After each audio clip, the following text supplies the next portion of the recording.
जय हिंद दोस्तों, नमस्कार एंड गुड मॉर्निंग।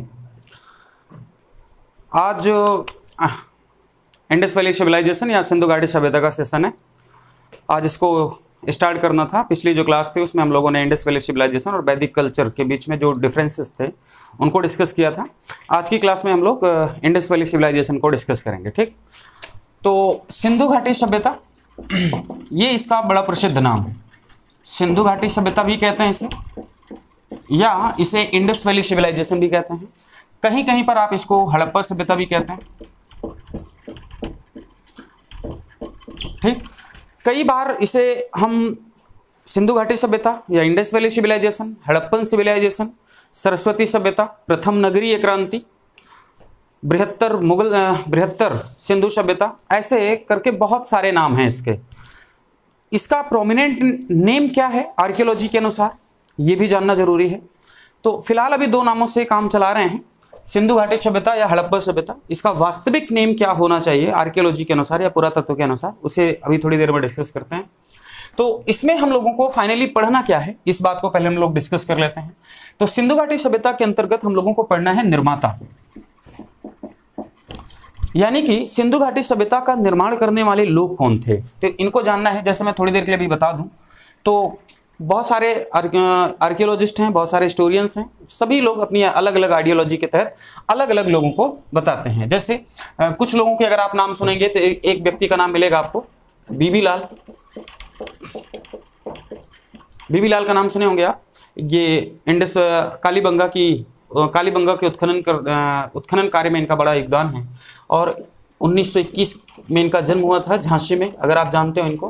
ठीक, तो एक काम इन्होंने बहुत बड़ा अच्छा किया है कि रामायण और महाभारत से संबंधित जो साइटें हैं या स्थल हैं उनका उत्खनन करने में इन्होंने अपना बड़ा महत्वपूर्ण योगदान दिया है। और इस तरह की साइटों को उत्खनन करने के कारण इन्हें 2000 AD में अटल बिहारी वाजपेयी के गवर्नमेंट के टाइम पीरियड में इन्हें पद्म भूषण से सम्मानित किया गया और 2021 अभी हाल फिलहाल में ही इन्हें पद्म विभूषण से सम्मानित किया गया। पद्म विभूषण से सम्मानित किया गया। और साथ में यह भी ध्यान रखें कि बाबरी मस्जिद के नीचे राम मंदिर होने का आर्कियोलॉजिकल प्रमाण, बाबरी मस्जिद के नीचे जो कि अयोध्या में है, आप जानते हैं अयोध्या में थी कभी बाबर के टाइम पीरियड में, उसका सेनापति मीर बाकी जिसने बाबरी मस्जिद का निर्माण कराया था राम मंदिर या रामलला को तोड़ करके, उस बाबरी मस्जिद के नीचे राम मंदिर या रामलला होने का प्रमाण जिस व्यक्ति ने पहली बार दिया और सुप्रीम कोर्ट ने इस फैक्ट को माना, ये देने वाले व्यक्ति कौन थे? बीबी लाल। ठीक, तो इनका जन्म 1921 में हुआ। आज फिलहाल देख रहे होंगे तो ये लगभग 100 साल के हो गए, है ना। ये अभी हाल फिलहाल में इनकी उम्र कंप्लीट हुई है 100 साल की।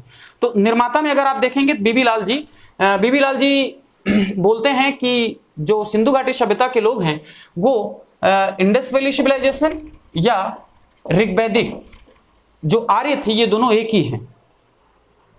यानी कि इंडस वैली सिविलाइजेशन या सिंधु घाटी सभ्यता के निर्माता के रूप में बीबी लाल जी का मानना क्या है कि इसके निर्माता कौन है? आर्य लोग हैं। एक तो बात ये आ जाएगी। एक नाम मिलेगा आपको रामचंद्र भी आर्य को मानते हैं। एक नाम मिलेगा आपको लक्ष्मण स्वरूप, इनका भी मानना है कि सिंधु घाटी सभ्यता के जो निर्माता थे वो आर्य थे। आगे अगर देखें हम लोग तो इनमें से कुछ और नाम मिलते हैं, जैसे गार्डन चाइल्ड नाम मिलेगा आपको, मार्टिमर व्हीलर नाम मिलेगा आपको, अमलानंद घोष का नाम मिलेगा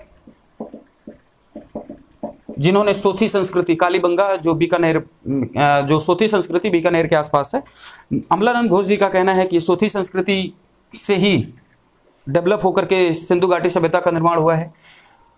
इसमें एक नाम आप सुनेंगे रोमिला थापर जी का।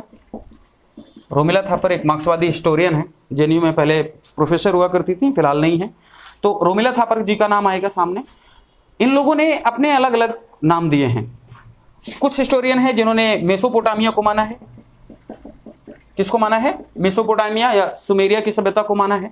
जैसे राखाल दास बनर्जी, RD बनर्जी का नाम सुना होगा आपने। राखाल दास बनर्जी का मानना है कि ये सिंधु सभ्यता के जो निर्माता थे, सिंधु घाटी सभ्यता के जो निर्माता थे वो द्रविड़ थे। तो इस तरह से अलग अलग हिस्टोरियंस अपनी अलग अलग आइडियोलॉजी के तहत निर्माता की बात कर रहे हैं। तो इसमें हम लोगों को ये सारी चीजें डिस्कस करनी है, बहुत अच्छे से डिस्कस करना। मैंने इसे रफली बताने की कोशिश की आपको फिलहाल। आगे देखते हैं निर्माता के बाद और क्या पढ़ना हम लोगों को इसमें। निर्माता के बाद इसमें हम लोगों को जो जानना है वो है तिथि क्रम। क्या पढ़ना है इसमें? तिथि क्रम पढ़ना है। तिथि क्रम का मतलब क्या है कि इंडस वैली सिविलाइजेशन या हड़प्पन सिविलाइजेशन की जो डेट है वो क्या है, तो सभी लोग अपना अलग अलग डेट बताते हैं। फिलहाल अभी एनसीईआरटी की किताबों में इस डेट को क्या रखा गया है, 2600 से लेकर के 1900 BC, यानी कि एनसीईआरटी की किताबों में इसमें इंडस वैली सिविलाइजेशन की जो डेट मिल रही है वो 2600 से 1900 के आसपास मिल रही है। अगर आप C14 या रेडियो कार्बन डेटिंग पद्धति के तहत इसको अगर देख रहे हैं तो इसके तहत इसकी जो डेट मिल रही है 2350 से लेकर के 1750 BC मिल रही है। आप कंफर्म कर रहे होंगे, 2350 से लेकर के 1750 मिल रही है। अगर आप इसी चीज को मार्शल के शब्दों में देखें तो मार्शल इसको 3250 के आसपास रखते हैं, 3250 के आसपास। गार्डन चाइल्ड प्लस व्हीलर इसकी डेट को 2500 से लेकर के 1500 के आसपास मान रहे हैं। बीबी लाल अभी मैंने नाम बताया आपके सामने, ये 4000 के आसपास, 4000 BC के आसपास इसकी डेट को रख रहे हैं। तो ऐसे अलग अलग हिस्टोरियंस हैं जिन्होंने इसके तिथि क्रम को बताने की कोशिश की है, लेकिन इसमें इंपॉर्टेंट 2 डेट हैं, आप इसको थोड़ा सा ध्यान में रखेंगे कि एनसीईआरटी में क्या लिखा हुआ है, 2600 से लेकर के 1900 BC लिखा हुआ है, और कार्बन डेटिंग के तहत C14 के तहत क्या लिखा हुआ है, 2350 से 1750। तो इस बात को थोड़ा सा डिस्कस करना है। तो तिथि क्रम में ये पढ़ना आपको। नेक्स्ट क्या पढ़ना है इसमें, तिथि क्रम के बाद इसके कुछ प्रमुख स्थल होंगे। प्रमुख स्थल में जिन्हें हम लोग नगर तक की संज्ञा दे दिए हैं, इस नगरों में आप जान लें कि कुछ नगर इंपॉर्टेंट हो गए हैं, जैसे हड़प्पा हो गया, मोहनजोदड़ो हो गया या इसे ही मोहनजोदाड़ो कहते हैं, कालीबंगा हो गया, राखीगढ़ी जिसकी अभी तक खुदाई चल रही है, राखीगढ़ी हो गई, और लोथल हो गया। ऐसे कुछ प्रमुख स्थल हैं जिनको हम लोगों को अच्छे से डिस्कस करना है। सुरकोटदा एक स्थल है, आप जानते हो, गुजरात में ही। ऐसे कुछ प्रमुख स्थल हैं जिन्हें हम लोगों को इसमें पढ़ना है, जो नगर की संज्ञा तक आ चुके हैं। ये प्रमुख स्थल में इन लोगों को जानना है। लगभग 2800 स्थल हम लोगों को इंडस वैली सिविलाइजेशन से प्राप्त हुए हैं। लगभग कितने, 2800 स्थल अभी तक हम लोगों को प्राप्त हुए हैं, लेकिन हम लोगों को अपने सिलेबस के अकॉर्डिंग 7-8 स्थल को अच्छे से पढ़ना है, और 5 या 7 स्थल और पढ़ने हैं जो 1 लाइनर टाइप के क्वेश्चंस कभी कभी पूछ लिए जाते हैं, तो उनको भी देखना है थोड़ा सा। तो टोटल एवरेज अगर आप देखें तो लगभग 15 साइट्स हैं जिनके बारे में थोड़ा बहुत हमको जानना होता है। तो ये प्रमुख स्थल को हम लोगों को किसमें डिस्कस करना है। नेक्स्ट, इनकी आर्थिक स्थिति क्या थी, यानी कि इनकी आर्थिक पोजीशन क्या थी। आर्थिक में हम कह लें कि इनका कृषि कार्य कैसा था, कृषि से संबंधित कोई चीज प्राप्त हुई है क्या, किन किन फसलों की जानकारी थी इन्हें, किन फसलों की जानकारी नहीं थी। तो कृषि में इसको देखेंगे, यानी कि फसल को देखना है। अगर फसल यानी कि खेती कार्य किया जा रहा है तो हल की जरूरत पड़ती होगी, तो क्या हल था इनके पास, जुते हुए खेत के साक्ष्य थे या नहीं थे, इनके पास दाल की जानकारी थी या नहीं थी, गेहूं, जौ, कपास, इन सारी चीजों को जानते थे कि नहीं जानते थे। इन सारी चीजों को हम लोग आर्थिक स्थिति में डिस्कस करने वाले हैं। आगे हम लोग इनके धार्मिक पक्ष को देखेंगे। धार्मिक पक्ष में मातृ देवी की पूजा की जा रही है, आप देख रहे हैं मातृ देवी की पूजा की जा रही है।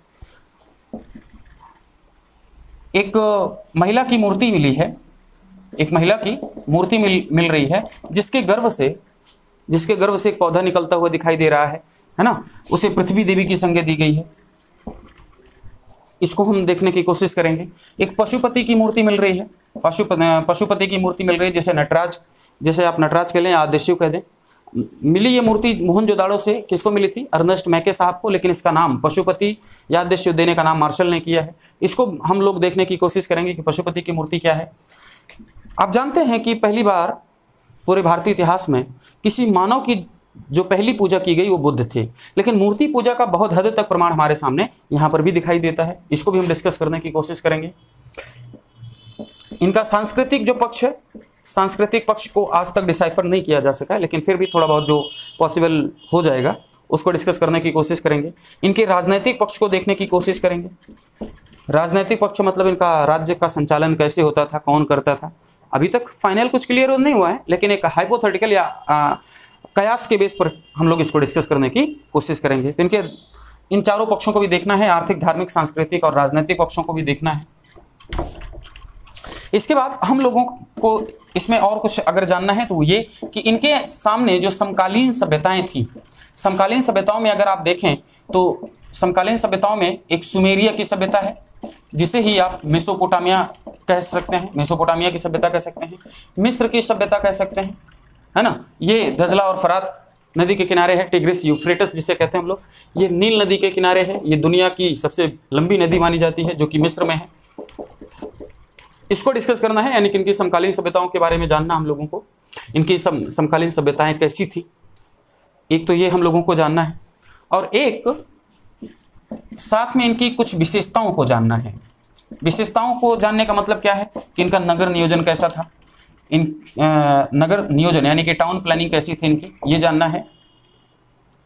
साथ में हम लोगों को ये जानना है कि इनके यहाँ कुएं की जो व्यवस्था है, नालियों की जो व्यवस्था है, मकान की जो व्यवस्था है, इन सारी चीज़ों को आपस में डिस्कस करना है। साथ में सड़कों की जो व्यवस्था है, सड़कें जानते हैं आप लोग समकोण पे काटती थी इनकी, लगभग जितने भी साइट्स मिले हैं वहाँ पर जितनी भी सड़कें मिली हैं सभी सड़कें समकोण पर काटती थी। एकमात्र स्थल को छोड़ दें अगर बनावली, तो बनावली पर जो भी सड़कें मिली हैं, बनावली साइट में जो हरियाणा में स्थित है, उस साइट को अगर हम लोग छोड़ दें तो वहाँ पर सड़कें समकोण पर नहीं काट रही हैं, तितर बितर काट रही हैं, बस ये एकमात्र अपवाद मिलता है। तो ये सारी इनकी विशेषताएं हैं, इनको भी देखना है। और इन विशेषताओं के बाद हम लोगों को जो पढ़ना है वो इनके पतन के बारे में पढ़ना है। पतन के बारे में पढ़ने का मतलब क्या है कि इनका पतन कैसे हो गया। ध्यान रखेंगे आप इस बात का कि पतन होने में और नष्ट होने में बहुत ज़्यादा डिफरेंस होता है। पतन होने में और नष्ट होने में थोड़ा अंतर होता है। नष्ट होने का सीधा सा मतलब ये होता है कि पूरी सभ्यता, कोई भी चीज़ पूरी तरह से जब नष्ट हो जाती है, जैसे हम लोग हैं अभी जीवित अवस्था में हैं और हमारी डेथ हो जाए या किसी भी व्यक्ति की डेथ हो जाए, मेरी क्यों हो जाए अचानक से किसी भी व्यक्ति की डेथ हो जाए, तो ये क्या है, नष्ट होना है। ये क्या चीज़ है, नष्ट होना है। मेरे अंदर कुछ क्वालिटीज़ हैं, उन क्वालिटीज़ में अगर कुछ परिवर्तन आ जाए, है ना, मेरे अंदर आज 4-5 क्वालिटीज़ हैं सपोज कीजिए, और ये क्वालिटीज़ बढ़ करके 10 हो जाएं, तो ये वृद्धि हुई, है ना। अगर क्वालिटीज़ कम हो जाए, 5 से 2 हो जाए, तो ये क्या हो गया, हमारा पतन हो गया। तो पतन होने का ये मतलब नहीं है। तो पतन होने के बाद मतलब 5 से 2 अगर हो सकती है तो 2 से 5 या 7 भी तो हो सकती है, यानी कि इंक्रीज भी हो सकती है डिक्रीज होने के साथ साथ। तो पतन होने का मतलब ये है कि पूरी व्यवस्था समाप्त ना होना, उसकी क्वालिटी में यानी कि गुणों में परिवर्तन आ जाना, इसे हम पतन होना कहते हैं। यानी कि कंटिन्यूटी जो है बरकरार रहती है पतन में। आज भी देखें ना, हम लोग क्या मकान नहीं बना रहे हैं, इंडस वैली सिविलाइजेशन के लोग भी बनाते थे, कुएं नहीं बना रहे हैं, वो भी बना रहे हैं, नालियाँ बनाते हैं, सड़कें बनाते हैं। हम लोग मूर्ति पूजा करते हैं, आज भी करते हैं, वो लोग भी कर रहे थे। तो इस तरह से इसका मतलब क्या है, पतन से है। तो पतन कैसे हुआ, कहीं आप देखेंगे तो बाढ़ की वजह से हो गया, कहीं जलवायु परिवर्तन की वजह से हो गया, कहीं सूखा पड़ने की वजह से हो गया, कहीं सामने आएगा आपके पास कि आर्य आक्रमण की वजह से हो गया, सब कुछ पतन। तो ऐसे बहुत सारे रीजन हैं, पारिस्थितिकी असंतुलन की वजह से इनका पतन हो गया। ऐसे बहुत सारे रीजन्स हैं जिनकी वजह से पतन को डिस्क्राइब किया गया है। तो इस तरह से हम लोग इस पूरे चैप्टर को कंप्लीट करने की कोशिश करेंगे।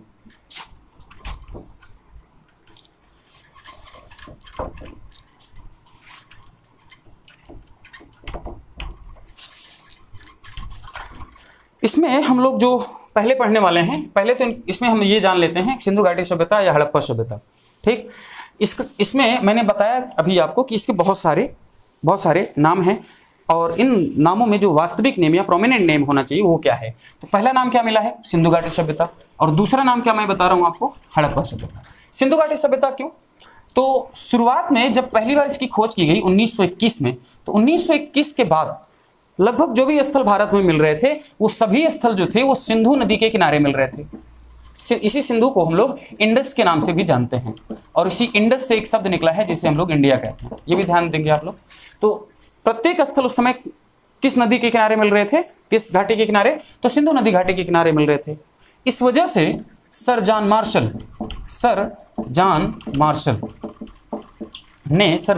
ने अपनी एक किताब लिखी 1924 में, मतलब एक पत्र था 1924 में उनका, द इलिस्ट्रेटेड न्यूज लंदन नाम का एक पत्र था। 1924 में इन्होंने अपने इसी पत्र में सिंधु घाटी सभ्यता का नामकरण कर दिया। क्या कर दिया, सिंधु घाटी सभ्यता का नामकरण किया है। यानी कि अगर आपसे सवाल पूछा जाए कि सिंधु घाटी सभ्यता नाम किसने दिया है, तो आप आंसर करेंगे सर जॉन मार्शल ने कब नामकरण किया है? 1924 में। किस पत्र में? द इलस्ट्रेटेड न्यूज लंदन में। ये आप इतना जानते रहेंगे।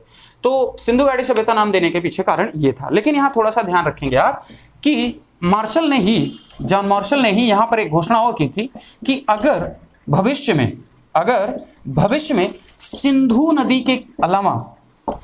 के अलावा इस सभ्यता के कुछ और स्थल अन्य नदियों के किनारे मिल रहे हैं, अगर, तो इस सभ्यता का नाम सिंधु सभ्यता से हटा करके इसका नाम भारतीय सभ्यता रख देना चाहिए। क्या रख देना चाहिए? भारतीय सभ्यता, इसका नामकरण कर देना चाहिए। जैसे कि आप जानते हैं कि सिर्फ सिंधु नदी तक ये सीमित सभ्यता नहीं रही, उसके आसपास बहुत सारी नदियां हैं जिनके किनारे ये सभ्यता पाई गई। इस सभ्यता के बहुत सारे स्थल हम लोगों को प्राप्त हुए। अभी तक आपने देखा होगा ना, महाराष्ट्र की प्रवरा नदी, जो महाराष्ट्र में एक स्थल है दैमाबाद, तो दैमाबाद है वो प्रवरा नदी के किनारे स्थित है, गोदावरी की सहायक नदी है। इसे ही दक्षिणतम बिंदु माना जाता है, यानी कि सिंधु घाटी सभ्यता का जो सबसे दक्षिण का स्थल माना जाता है उसे हम दैमाबाद कहते हैं। लेकिन अभी हाल फिलहाल की रिसर्च में ये क्लियर हो गया कि इंडस वैली सिविलाइजेशन या हड़प्पन सिविलाइजेशन की जो साइट्स हैं वो तमिलनाडु और आंध्र प्रदेश तक मिल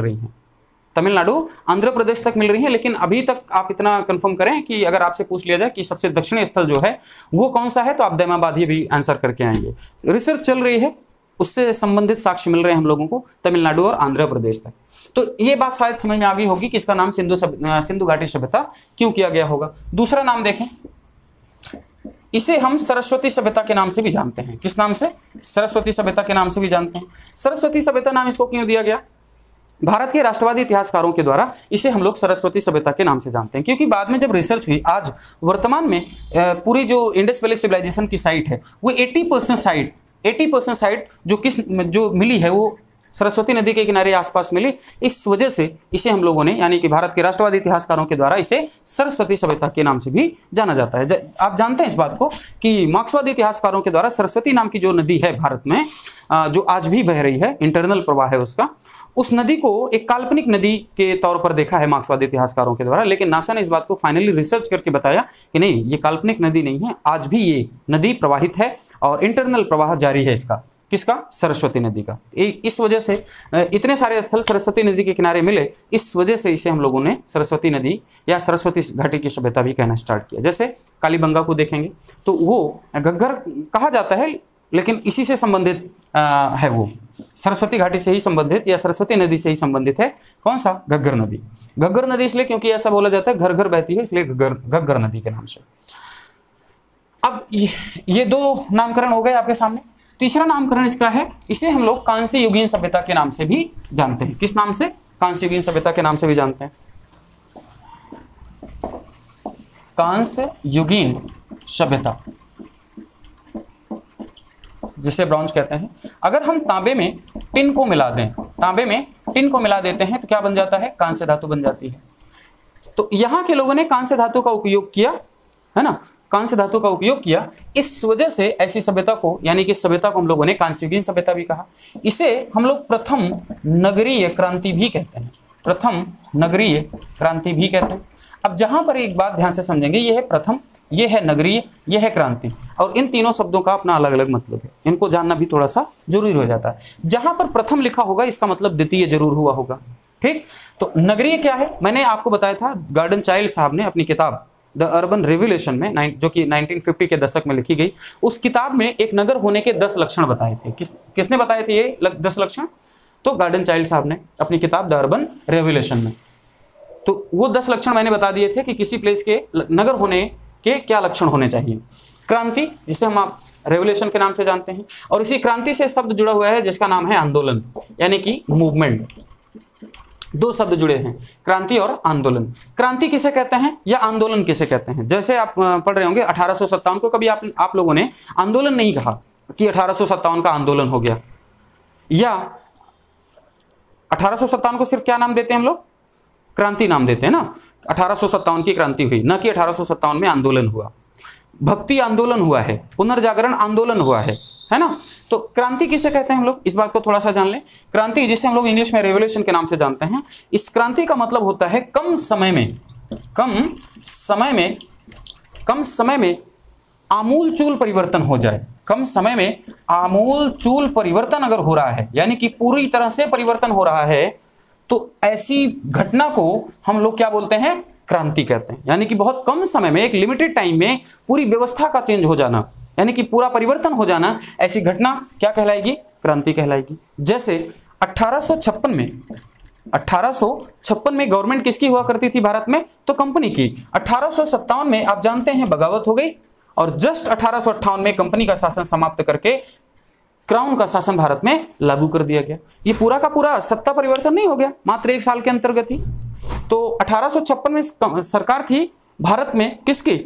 कंपनी की। 1857 में विद्रोह हो गया, जस्ट इसके 1 साल के बाद 1858 में क्राउन का शासन आ गया। ये क्या हो गया?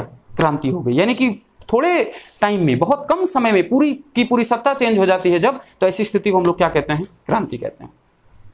आंदोलन क्या है जिसे मूवमेंट कह रहे हैं आप लोग? समय बहुत लग रहा हो, समय अत्यधिक लग रहा है और परिवर्तन बहुत कम हो रहा है। समय अत्यधिक लग रहा हो और परिवर्तन बहुत कम हो रहा हो, तो ऐसी घटना को हम लोग आंदोलन के नाम से जानते हैं। जैसे हम लोगों ने बहुत सारे आंदोलन किए, हमारे यहाँ धार्मिक सामाजिक और सुधार आंदोलन हुए, सामाजिक सुधार आंदोलन, धार्मिक समाज सुधार आंदोलन, बहुत सारी चीजें हुई। राजा राम मोहन राय इसके अग्रणी लीडर्स में से थे। तो जैसे हमारे नेताओं ने जाति प्रथा को समाप्त करने की कोशिश की, जाति प्रथा को समाप्त करने की कोशिश की। क्या वास्तव में भारत में जाति प्रथा समाप्त हुई? नहीं, जाति प्रथा आज तक समाप्त नहीं हो पाई है। हाँ, परिवर्तन जरूर हुआ है, परिवर्तन जरूर हुआ है। जितनी विषमताओं का सामना डॉक्टर भीमराव अंबेडकर जैसे लोगों को करना पड़ा, उतनी समस्या आज भारत में नहीं है। हाँ, समस्या नहीं है, ये बात सही है, लेकिन आज भी एक हायर क्लास का व्यक्ति एक निम्न क्लास के व्यक्ति के साथ रोटी और बेटी का संबंध नहीं रखना चाह रहा है ना। उसके साथ रह लेगा, साथ में उठेगा, बैठेगा, रहेगा साथ में, बट उसके साथ रोटी और बेटी का संबंध नहीं हो सकता। रोटी का मतलब उसके यहाँ न खाना खाएगा, न खाने जाएगा, न खाने पे बुलाएगा, न ही अपनी बेटी का विवाह करेगा, न उनके साथ कोई रिलेशन रखेगा, इस तरह का कोई। तो आज भी जितना परिवर्तन हम चाहते हैं, जितना समानता समाज में चाह रहे हैं, वो समानता आज भी समाज में नहीं आ पाई है। जिस दिन ऐसा समाज में परिवर्तन हो जाएगा, डेफिनेटली क्रांति हो जाएगी। हम धार्मिक आधार पर, यानी कि धर्म के आधार पर आज, जैसा कि कार्ल मार्क्स ने कहा था ना कि धर्म एक अफीम की तरह है, जैसे अफीम खाने के बाद व्यक्ति को होश नहीं होता है कि वो क्या कर रहा है क्या नहीं, ठीक उसी तरह से व्यक्ति के ऊपर जो धर्म का नशा होता है, उसमें आदमी समझ नहीं पाता है कि क्या सही है और क्या गलत है। तो धार्मिक बहुत सारी बुराइयां थी, सामाजिक बुराइयां बहुत सारी रही हैं। सामाजिक बुराइयों में क्या कि हम महिलाओं को पूरा बराबरी का दर्जा देना चाह रहे हैं, पूरा बराबरी का दर्जा देना चाह रहे हैं, लेकिन वास्तव में क्या हम पूरी तरह से इसके लिए जिम्मेदार नहीं है कि आज तक हम उनको पूरी तरह से बराबरी का दर्जा नहीं दे पाए हैं। अगर बराबरी का दर्जा देना ही है तो अपने यहाँ की जो पार्लियामेंट है उसमें जितनी संख्या पुरुषों की है उतनी संख्या महिलाओं की क्यों नहीं है? अपनी सुप्रीम कोर्ट को उठाकर देखें तो उसमें 2-3 जजेस क्यों हैं, उसमें बराबर के जजेस क्यों नहीं हैं? तो ये विषमता अभी भी दिखाई दे रही है महिलाओं को लेकर के। तो ये सामाजिक कुछ दिक्कतें हैं। तो इस तरह से मैंने आपको आंदोलन को समझाने की कोशिश की है कि आंदोलन का मतलब होता है समय बहुत ज़्यादा लग रहा हो, समय बहुत ज़्यादा लग रहा हो, परिवर्तन बहुत कम हो रहा हो, तो ऐसी घटना को हम लोग क्या कहते हैं? आंदोलन। बहुत कम समय में बहुत बड़ा यानी कि आमूलचूल परिवर्तन जब हो जाता है तो ऐसी घटना को हम लोग क्या कहते हैं? क्रांति। तो इसे हम क्या नाम देते हैं? प्रथम नगरीय क्रांति कहते हैं इसे। प्रथम नगरीय क्रांति क्यों कहते हैं? क्योंकि पहली बार नगरों जैसी विशेषताएं इस सभ्यता में दिखाई दी, है ना। और ये नाम किसने दिया होगा? तो गार्डन चाइल्ड साहब ने दिया है। किसने दिया है? गार्डन चाइल्ड साहब ने। इन्होंने अपनी किताब द अर्बन रेवोल्यूशन में, द अर्बन रेवोल्यूशन जो कि 1950 के दशक के आसपास ये किताब लिखी गई इनकी, गार्डन चाइल्ड साहब की। तो इन्होंने अपनी किताब में पहली बार इसे प्रथम नगरीय क्रांति का दर्जा दिया। मैंने शायद पहली क्लास में आपको बता दिया था कि नगर होने के क्या लक्षण हैं। इसे अन्य नाम से भी जानते हैं। यहाँ एक और बात जान लें कि अगर ये प्रथम हुआ है तो द्वितीय जरूर होगा। तो द्वितीय नगरीय क्रांति किसे कहेंगे? द्वितीय नगरीय क्रांति। द्वितीय नगरीय क्रांति, जैसे प्रथम नगरीय क्रांति किस नदी के किनारे हुई? सिंधु नदी के किनारे। इसका बेस क्या था? बेस धातु क्या थी? तांबा या कांस्य धातु, इसको ऐसे कह सकते हैं। तो जो द्वितीय नगरीय क्रांति हुई वो किस नदी के किनारे डेवलप हुई? तो गंगा नदी के किनारे डेवलप हुई। इसका बेस क्या था? तो लोहा था। तो भारत में 2 नगरीय क्रांति हुई हैं। तृतीय नगरीय क्रांति जो मिल रही है वो सल्तनत काल में मिलती है ना। तृतीय नगरीय क्रांति जो मिल रही है वो सल्तनत काल में मिल रही है। मोहम्मद हबीब के शब्दों में अगर उसको देखेंगे तो वहां पर ये दिखाई देगा आपको।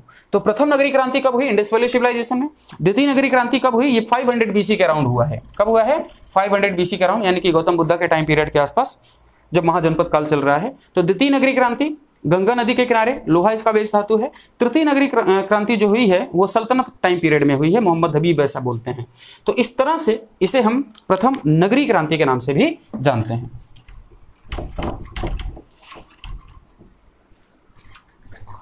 इसका अगला नाम क्या है?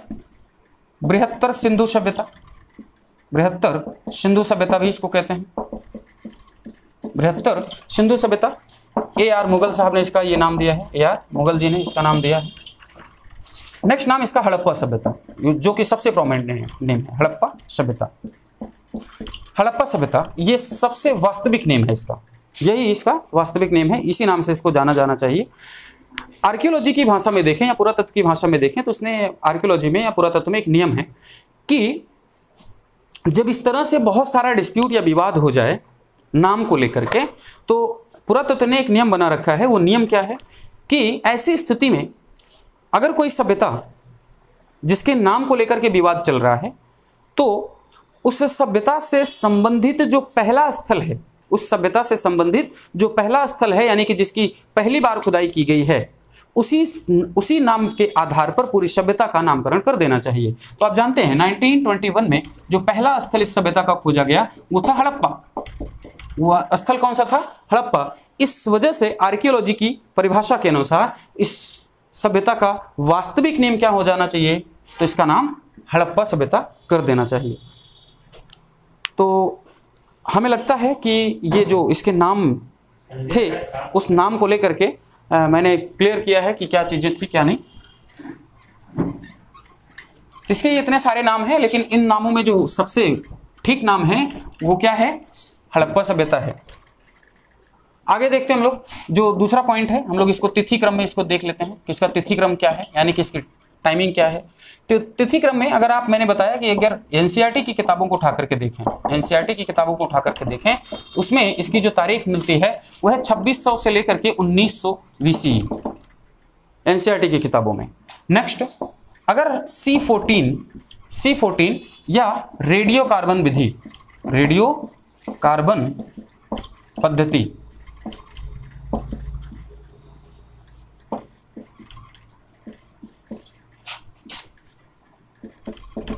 रेडियो कार्बन डेटिंग के तहत इसकी जो डेट निकाली गई वो है 2350 से लेकर के 1750 BC। थोड़ा सा रेडियो कार्बन के बारे में जान लें आप लोग। रेडियो कार्बन पद्धति या रेडियो कार्बन डेटिंग की खोज पहली बार 1949 में WF लिवी नाम के व्यक्ति ने की। WF लिवी नाम के व्यक्ति ने की। ये कहाँ के थे? ये शिकागो यूनिवर्सिटी में एक प्रोफेसर थे रसायन शास्त्र के। शिकागो विश्वविद्यालय में ये प्रोफेसर थे, किस चीज़ के? रसायन शास्त्र के। पहली बार इन्होंने रेडियो कार्बन तिथि की या इसकी विधि की खोज कब की? 1949 में। इनके इसी काम की वजह से 1960 में इन्हें रसायन शास्त्र में नोबेल प्राइज से सम्मानित किया गया, नोबेल पुरस्कार से सम्मानित किया गया। आप जानते हैं ये दुनिया का सबसे बड़ा पुरस्कार माना जाता है। तो 1949 में पहली बार WF विलर्ड लिवी इनका नाम है, इन्होंने रेडियो कार्बन तिथि की खोज 1949 में की और उनके इसी काम की वजह से इन्हें 1960 में रसायन शास्त्र का नोबेल प्राइज दिया गया। और ये कहाँ के थे? शिकागो यूनिवर्सिटी के। तो रेडियो कार्बन पद्धति को अगर थोड़ा सा और जानना चाहें तो जो C14 है और साथ में C12 है, ये कार्बन के क्या है? आइसोटोप्स हैं। आइसोटोप यानी कि समस्थानिक हैं।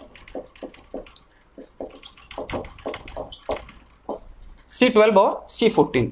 इस C14 या C14 विधि से किसी भी जीव जंतु या पौधों की उम्र या आयु का पता लगाया जाता है। उम्र या आयु का पता लगाया जाता है इस रेडियो कार्बन पद्धति के तहत। थोड़ा सा इसको और एलेबरेट करते हैं, हम लोग जानने की कोशिश करते हैं। तो C14 के तहत क्या करते हैं? जीव जंतु और पेड़ पौधों की उम्र का हम लोग इसमें क्या करते हैं? पता करने की कोशिश करते हैं कि उनकी एज क्या है इस कार्बन पद्धति के तहत। जैसे मान लो कोई जंतु है, कोई या जानवर है, कोई इंसान ही है, वो जब तक जीवित होता है, वो जब तक जीवित होता है तब तक वो पर्यावरण से, तब तक वो पर्यावरण से कार्बन की मात्रा को एक्सेप्ट करता रहता है, ठीक, जब तक वो जीवित होता है। लेकिन जब उसकी डेथ हो जाती है, यानी कि जब वो मृत हो जाता है, तो C14 मतलब कार्बन के दोनों आइसोटोप C12 और C14 ये दोनों एक्सेप्ट करता है, दोनों एक्सेप्ट करता है जब तक वो जीवित होता है। लेकिन जब उसकी डेथ हो जाती है तो C12 तो आता रहता है अनवरत, लेकिन C14 की जो C14 है ये आना बंद हो जाता है। यानी कि जब तक जीवित है तब तक C14 और C12 दोनों कंटिन्यूअस आ रहे हैं, लेकिन जैसे ही इसकी डेथ हो जाएगी C14 आना बंद हो जाएगा। एक तो बात ये यहां पे क्लियर हुई। जब C14 और इन दोनों का अनुपात उस समय समान रहेगा, जब तक वो जीवित रहेंगे तब तक अनुपात क्या रहेगा, समान रहेगा। लेकिन जैसे ही मृत हो जाएगी तो C12 की मात्रा क्या हो जाएगी, पर्यावरण से आना बंद हो जाएगा, एनवायरमेंट से, और इसकी मात्रा क्या है, धीरे धीरे घटती जाएगी। यानी कि C14 की जो मात्रा है वो धीरे धीरे क्या हो जाएगी, घटती जाएगी। और इसी घटी हुई मात्रा के बेस पर हम लोग उम्र का निर्धारण करते हैं। तो C12 की जो हाफ आयु मानी जाती है, C14 की जो हाफ आयु मानी जाती है वो 5730 वर्ष मानी जाती है। 5730 वर्ष इसकी, 5730 वर्ष C14 की क्या है, हाफ आयु है, यानी कि आधा वर्ष है। तो इसके तहत हम लोग, मैंने बताया आपको कि किसी भी जीव जंतु या पेड़ पौधों की आयु या उम्र का पता लगाया जाता है। तो पहली बार WF लिवी के द्वारा लकड़ी की आयु का अंदाजा लगाया गया, पता लगाया गया, लकड़ी की आयु का पता लगाया गया था फर्स्ट टाइम। तो NCERT की किताबों में 2600 से लेकर के 1900 इसकी डेट, और C14 के अनुसार क्या है, 2350 से लेकर के 1750।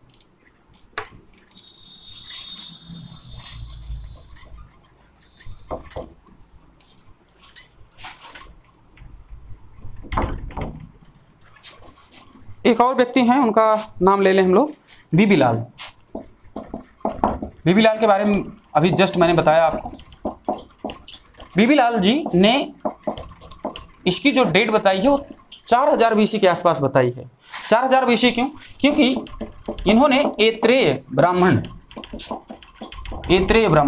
जो कि ऋग्वेद का एक ब्राह्मण ग्रंथ है, ऐत्रेय ब्राह्मण में बीबी लाल साहब ने 3800 BC के आसपास एक खगोलीय घटना का उल्लेख किया है। क्या किया है? एक खगोलीय घटना का उल्लेख किया है। अगर खगोलीय घटना 3800 के आसपास हुई है, 3800 के आसपास है, तो उसके पहले ही सिंधु घाटी सभ्यता रही होगी। इस वजह से 4000 BC डेट बताते हैं सिंधु घाटी सभ्यता का या हड़प्पन सिविलाइजेशन का। कौन? बीबी लाल साहब। नेक्स्ट एक नाम और है मार्शल। मार्शल साहब इसकी डेट कभी 3250 बताते हैं तो कभी 2400 बताते हैं। समय के अनुसार ये अपने डेट में परिवर्तन करते रहते हैं। तो जो शुरुआती डेट इन्होंने बताई थी वो थी 3250। आज वर्तमान में अगर डेट अगर इनसे पूछी जाए तो 2400 के आसपास ला के रखते हैं इसका नाम। एक नाम है John Gordon Childe plus Mortimer wheeler.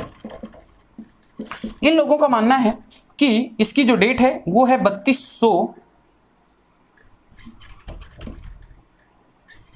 2500 से लेकर के 1500। गार्डन चाइल्ड साहब और मार्टिमर व्हीलर साहब का मानना है कि जो सिंधु घाटी सभ्यता है उसकी जो डेट है वो क्या है, 2500 से लेकर के 1500। तो ये तिथि क्रम को लेकर के बात थी। लेकिन आपको इसमें जो याद करना है वो सिर्फ NCERT में जो डेट दी रखी है उसको याद करना है, और C14 विधि के अनुसार जो डेट दी गई है उसको आपको याद करना है। ठीक, आगे देखते हैं हम लोग।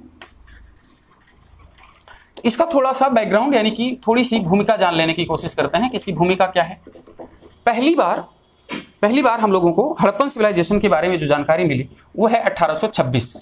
1826 में एक फ्रांसीसी व्यक्ति है जिसका नाम है चार्ल्स मैसन। क्या नाम है?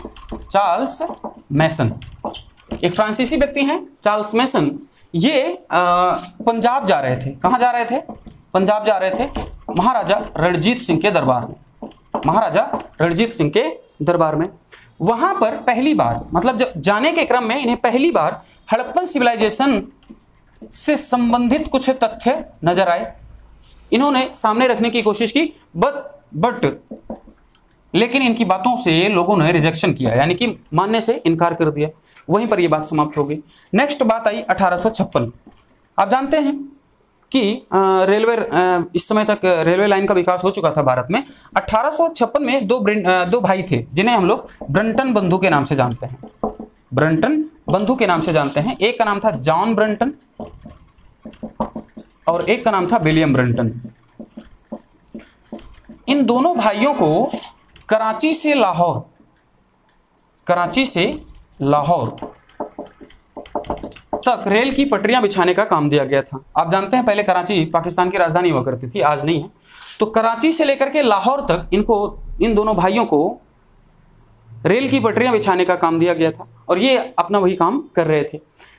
लेकिन इनको बीच में ही ये जब ये काम कर रहे थे, इन्हें इंडस वैली सिविलाइजेशन के कुछ मकान मिले और वो मकान पक्की ईंटों से बनाए गए थे और उनकी ईंटें बड़ी सुरक्षित अवस्था में थी। इन दोनों भाइयों ने सोचा कि इन्हीं ईंटों का इस्तेमाल कर लेते हैं। तो उन लोगों ने, यानी कि इन दोनों भाइयों ने घरों को तोड़ करके, मकानों को तोड़ करके, उनके ईंटों को निकाल करके रेल की पटरियां बिछाने का काम किया। और इस बात की सूचना अलेक्जेंडर कनिंघम को दी। किसको दी? अलेक्जेंडर कनिंघम को दी। अलेक्जेंडर कनिंघम आए, उन्होंने सर्वे किया, देखा तो अलेक्जेंडर कनिंघम ने यहाँ पर बहुत बड़ी भूल की। अलेक्जेंडर कनिंघम को लगा कि सिकंदर के समकालीन कोई नगर रहा होगा। उनको यह एहसास ही नहीं हुआ कि भारत की सबसे प्राचीनतम सभ्यता होने का प्रमाण मिल सकता है। यहाँ पर अलेक्जेंडर कनिंघम को लगा कि सिकंदर के समय का कोई ना कोई नगर रहा होगा, इसलिए विशेष ध्यान अलेक्जेंडर कनिंघम ने इस पर ध्यान नहीं दिया। आप 1856 की बात है, जस्ट आगे देखेंगे तो 1857 में गदर हो रहा है। ये स्थिति चल रही थी, लेकिन 1857 में गदर हो गया और अलेक्जेंडर कनिंघम के द्वारा इतनी महत्वपूर्ण विशेषता पर ध्यान न दे पाने की वजह से हम उस समय यानी कि 1856 में ही एक बहुत बड़ी सभ्यता से मुख मोड़ रहे थे। यानी कि उस समय फिर इस पूरी व्यवस्था को क्या कर दिया गया? ड्रॉप कर दिया गया 1856 के आसपास।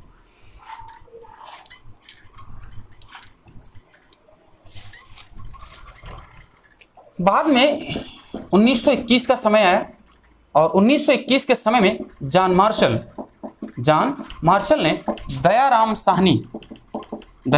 साहनी के नेतृत्व में 1921 में पहली बार इसकी खोज करवाने की कोशिश या खुदाई करवाने की कोशिश की। तब जाकर के पता चला कि ये एक भारत की सबसे प्राचीनतम सभ्यता होने का प्रमाण है। ये यानी कि सबसे बड़ी सभ्यता या सबसे प्राचीनतम सभ्यता है भारत की। ये बात तब कब पता चली हम लोगों को? 1921 के आसपास, जॉन मार्शल के टाइम पीरियड में। जॉन मार्शल उस समय ASI के चीफ हुआ करते थे। ASI के चीफ यानी कि महानिदेशक। ASI means archaeological survey of India. Alexander Cunningham को अगर आप देखेंगे तो अलेक्जेंडर कनिंघम को 1861 में पहली बार लॉर्ड कैनिंग जिनके समय में 1857 की बगावत हुई थी, इन्हीं के समय में पहली बार ASI की स्थापना की गई थी, यानी कि आर्कियोलॉजिकल सर्वे ऑफ इंडिया की स्थापना की गई थी। 1871 में फर्स्ट टाइम अलेक्जेंडर कनिंघम को भारतीय पुरातत्व सर्वेयर जनरल बनाया गया। क्या बनाया गया? भारतीय पुरातत्व सर्वेयर जनरल बनाया गया था। 1861 में ASI की स्थापना कर दी गई लॉर्ड कैनिंग के टाइम पीरियड में। 1871 में कनिंघम को भारतीय पुरातत्व सर्वेयर जनरल बनाया गया। बाद में कर्जन के टाइम पीरियड में लगभग 1905 के आसपास कर्जन के टाइम पीरियड में इसी ASI का पुनर्गठन किया गया, यानी कि ASI पुनर्गठित की गई। पुनर्गठित करके जॉन मार्शल को ASI का महानिदेशक बनाया गया। क्या बनाया गया? ASI का महानिदेशक बनाया गया। ASI के महानिदेशक बने जॉन मार्शल। अगर सवाल ये पूछ लिया जाए कि प्रथम भारतीय महानिदेशक कौन है, प्रथम भारतीय महानिदेशक कौन है, तो आप भारतीय महानिदेशक के तौर पर नाम किसका लेंगे? दयाराम साहनी का, 1931। 1871 में अलेक्जेंडर कनिंघम को बनाया गया है और 1931 में प्रथम भारतीय महानिदेशक ASI का जिसे बनाया गया उसका नाम क्या है? दयाराम साहनी। तो इस तरह से इसका ये बैकग्राउंड था। आज हम लोगों ने थोड़ा बहुत डिस्कस करने की कोशिश की है इंडस वैली सिविलाइजेशन या हड़प्पन सिविलाइजेशन के बारे में। अगली जो क्लास होगी वो नेक्स्ट वीडियो में हम लोग देखेंगे। तब तक के लिए धन्यवाद एंड थैंक यू।